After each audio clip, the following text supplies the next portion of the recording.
عورت اگر شدید بیمار ہو اور 2-3 مہینے کا حمل ہو، کوشش کریں کہ نہ گرائیں، ورنہ کسی ثقہ لیڈی ڈاکٹر سے جو دین والی عورت ہو اس سے رائے لیں، اگر اس کی جان کو خطرہ ہو تو پھر گرا سکتے ہیں۔ بہرحال میری بیوی کا آپریشن ہوا ہے، 2-2.5 ماہ کا لوتھڑا جو تھا وہ کاٹ کر نکالا گیا ہے۔ اللہ پاک اس کو شفا دے اور اولاد نرینہ عطا فرمائے۔ یہ ہوتا ہے، ایسا کوئی مشکل نہیں ہے۔ میں کل ہی پڑھ رہا تھا، شاید میرے کسی بھائی کے کام آ جائے،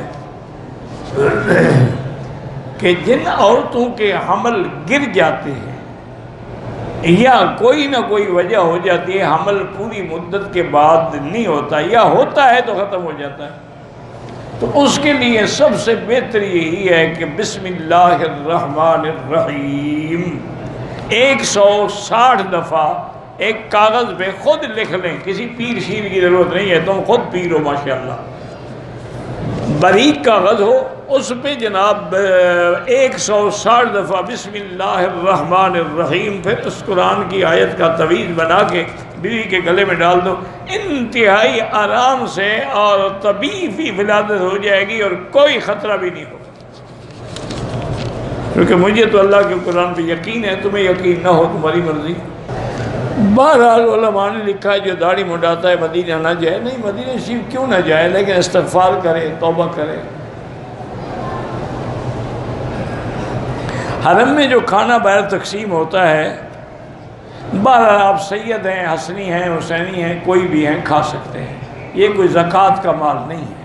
کچھ گناہ قرض کی حیثیت رکھتے ہیں، لوگوں کا مال کھانا جو ہے وہ حقوق العباد ہے، باقی جتنے گناہ حقوق اللہ ہیں وہ توبہ سے معاف ہو جاتے ہیں۔